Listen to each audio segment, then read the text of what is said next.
What's up, everybody? Welcome to or welcome back to the That Unhinged YouTube channel. I know there's a lot of solar options out there. You got your portable power stations and, small power banks to put on your backpack. And, those are very effective. I know a lot of people shy away from solar sometimes because they just don't quite understand how it works. So today we're going to discuss a not so pretty, but very effective and super simple DIY method of portable power. Okay, guys, first of all, I got my 110 watt Dokyo solar panel here, portable solar panel. I know it's a Chinese company. For all you guys out there that say, oh, I only buy American made, guess what? Spoiler alert. Some of the parts in your American made stuff came from China. But it came with its own charge controller. And when the sun's out, this is literally all you need to charge your device or two devices. It's got two USB plugs on it.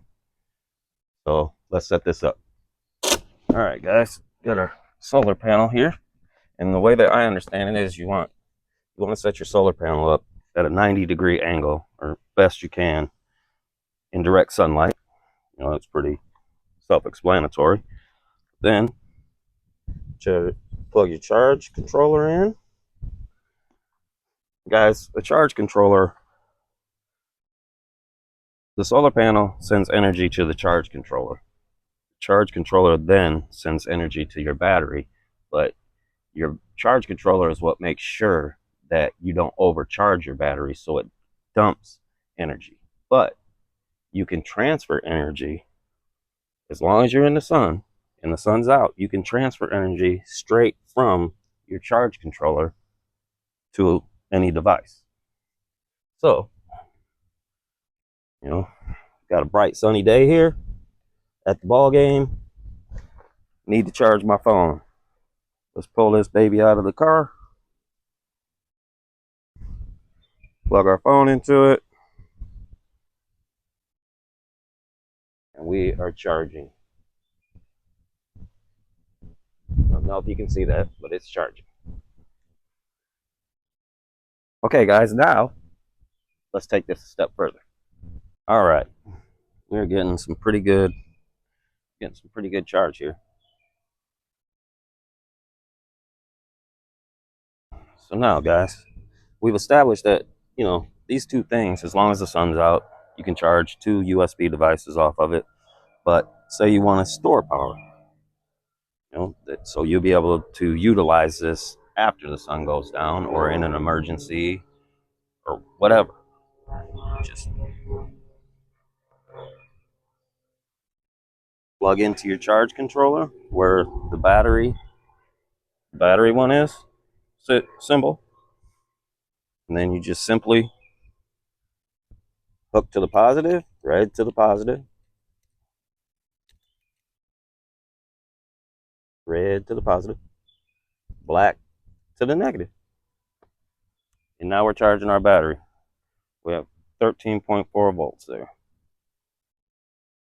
This is a 35 amp hour battery.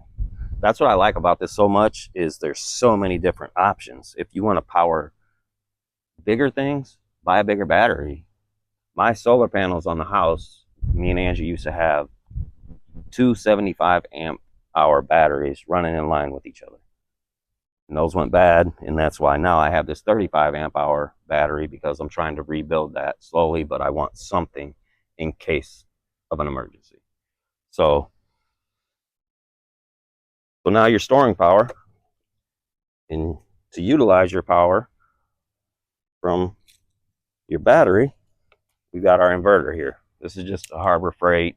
I believe it's 750 watt.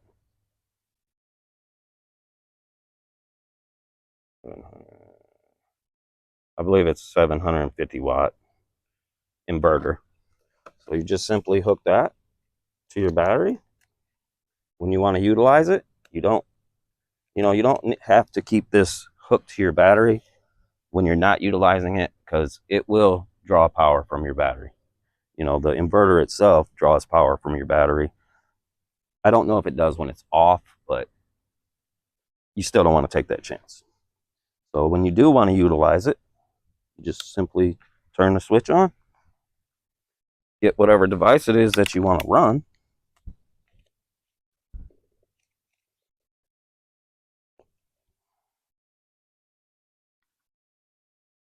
There we go. Let me cool Angie off here for a minute.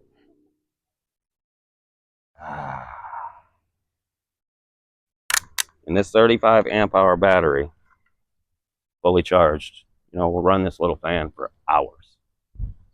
Like I said, that's what I like about this option so much. If you buy a portable power station, you know exactly what you're buying. To upgrade it, you can buy the expansion battery packs for a lot of them and stuff. It gets really expensive, and this could get really expensive depending on how big you want it to go. But it's not a pretty option, but it is a very effective option. And, for people that didn't understand how solar works, I hope that I've given a very good explanation, and now you have an understanding of that. So,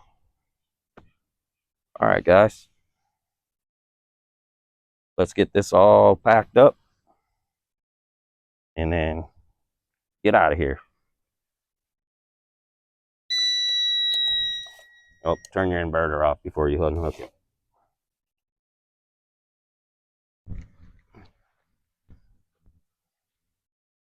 Got my handy dandy little cart here. Simply unplug everything.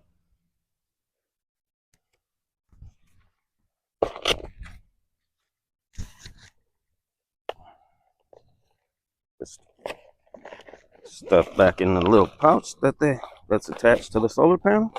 Pretty convenient. Load all our stuff up in our little cart here.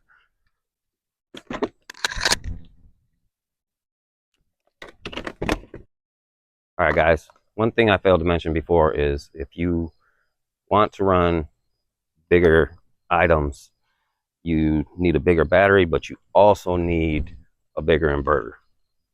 The bigger the stuff, check the watts, the volts, and buy the proper inverter and battery to power your devices for a period of time. All right, guys. I hope you enjoyed today's video. I appreciate you guys watching. Hopefully I'll see you guys next time. No matter where you go in life, don't forget where you came from. I'm out of here.